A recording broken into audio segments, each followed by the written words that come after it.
Sebelumnya, apa itu materi? Materi merupakan segala sesuatu yang menempati ruang atau memiliki volume dan mempunyai massa. Materi di alam dapat berupa zat tunggal murni dan dapat juga berupa campuran. Zat murni yang disebut seringnya apa? Zat kan? Merupakan materi yang hanya tersusun dari satu jenis zat.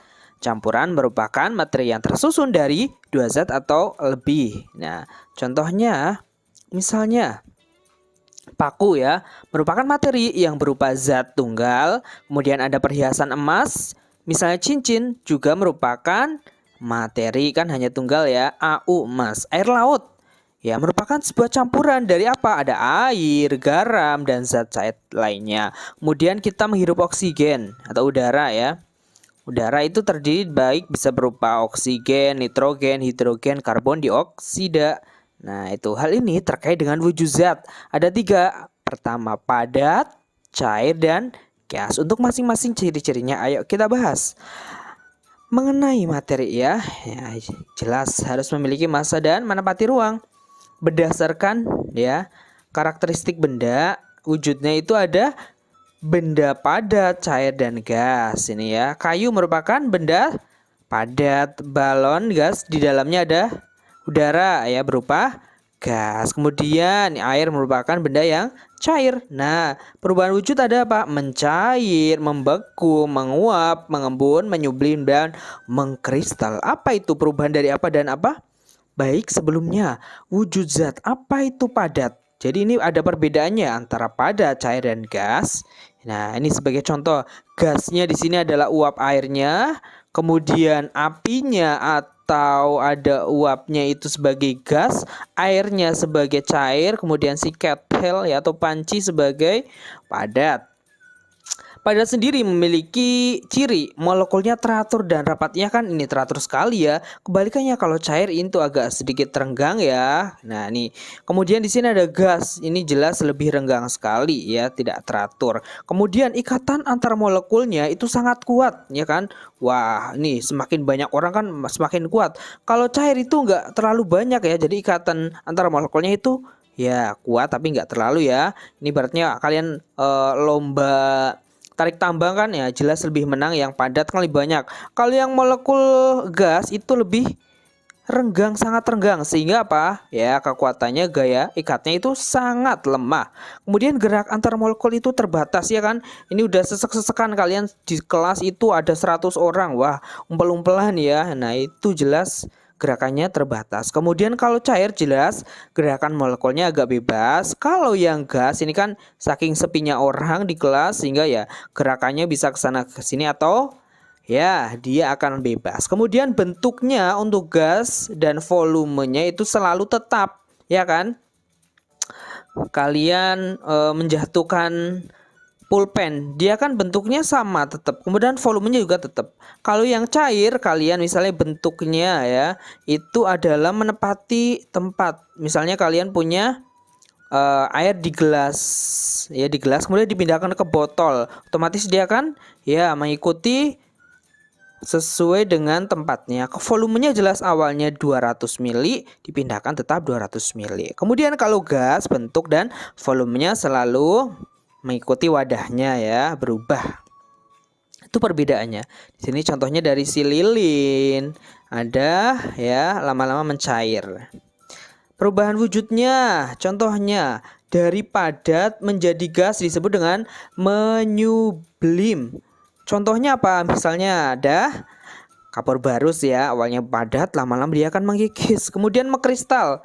Contohnya dari gas ke padat. Contohnya apa Nah, misalnya pada pembuatan garam kemudian ada gas menjadi cair, itu disebut dengan apa? Mengembun. Contohnya di embun di pagi hari bisa. Kemudian ada cair menjadi gas tadi yang di awal kalian memasak air dia ada uapnya.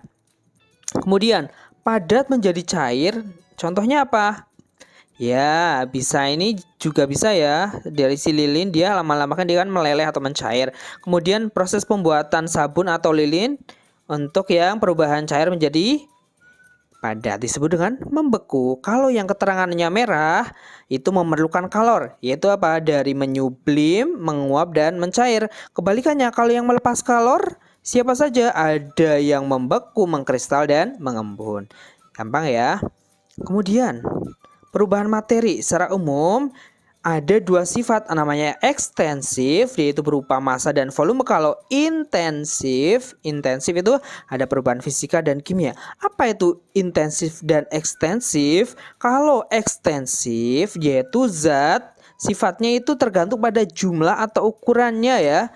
Contohnya volume ya dan massa itu kan ada ukuran zat dan volume zat. Kalau massa jelas ada ukuran zatnya dan massanya. Kemudian insentif itu terkait ya, nggak pengaruh atau tidak bergantung pada jumlah ataupun ukuran zatnya.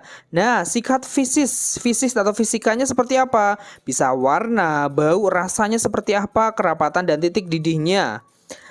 Nah, kalau yang kimia, sifat kimianya bisa apa?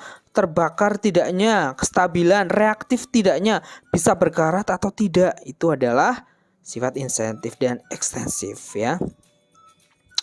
Nah, ada namanya sifat fisika ya, tadi ya, prajenis atau massa jenis ya, kerapatan, massa jenis, kelarutan, daya hantar listrik itu seperti apa, kemudian kekerasannya, kekuatannya, elastis dia lentur enggaknya, kemudian ada magnetnya, mengandungnya. Nah, titik didih, lele itu juga fisika ya, bekunya, ya, kekentalan atau viskositas dan kekeruhan. Ada keruhnya enggak? Baunya gimana? Rasanya, warnanya. Nah, itu adalah fisika. Kebalikannya, sifat-sifat kimia apa saja? Ada kestabilan, kereaktifan, kemudian mudah membusuk, keterbakaran dan daya ionisasi dan perkaratan. Oh ya, ini tadi contoh-contohnya ya. Sifat fisika ini mudah meleleh, titik didih, wujud zat, ada kekeruhan. Nah, kalau yang kimia, karatnya. Nah, itu. Kemudian ada perubahan fisika. Nih, kata kuncinya adalah tidak menghasilkan materi baru, tidak ya. Yang hanya bentuk dan wujudnya zat.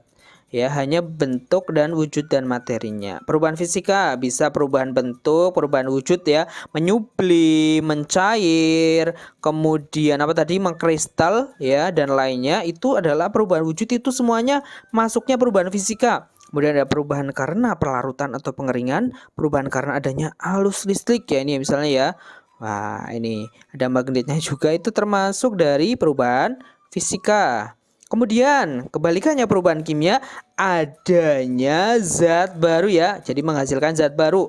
Sini contohnya adalah perubahan pembakaran ya, proses pembakaran, pencampuran zat, peragian, ini ragi misalnya pada tempe ya. Nah, kemudian proses kerusakan biologis makhluk hidup ya, misalnya ada bakteri enggaknya, kemudian proses perkembangan. Ini contohnya juga bakaran dan lainnya ya. Meledak ya.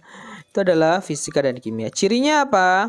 Ciri perubahan kimia ya, membentuk gas, ada pembentukan endapan, warna dan perubahan suhu. Kalau suhu ada eksoterm dan endoterm terkait dengan suhu. Itu tadi mengenai pembelajaran hari ini. Semoga bermanfaat. Tetap semangat, jaga kesehatannya.